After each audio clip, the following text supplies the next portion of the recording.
One of the most frequently referenced pieces of economic data is gross domestic product, or GDP. But how many of you really know what GDP is or why it's so significant?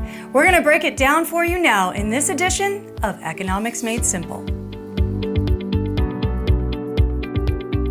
Please remember to like this video and click that subscribe button to make sure you don't miss any future episodes.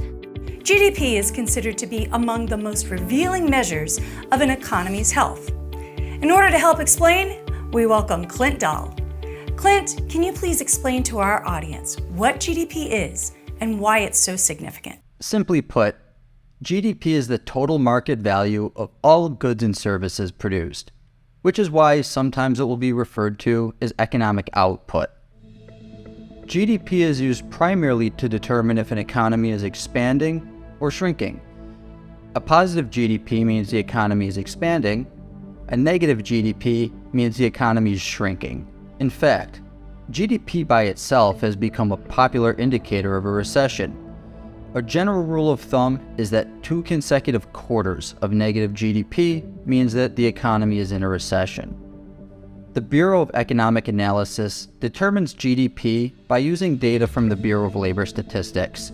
GDP is comprised of 4 different components: consumer spending, investment by businesses, government spending, and net exports.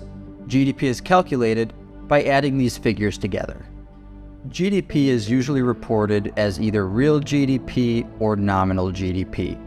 Real GDP is inflation adjusted while nominal GDP is not.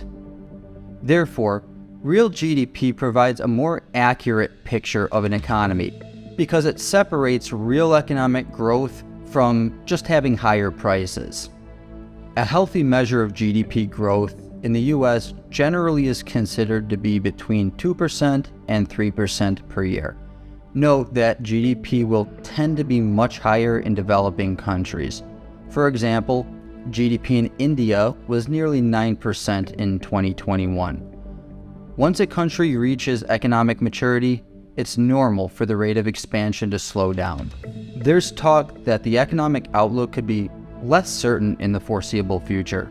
If that is the case, be prepared to hear a lot more about GDP. Thanks so much, Clint, for that helpful explanation of what is one of the economy's most important indicators. That concludes today's presentation. As always, if you've enjoyed this video, be sure to hit the subscribe button and check back often for more Economics Made Simple.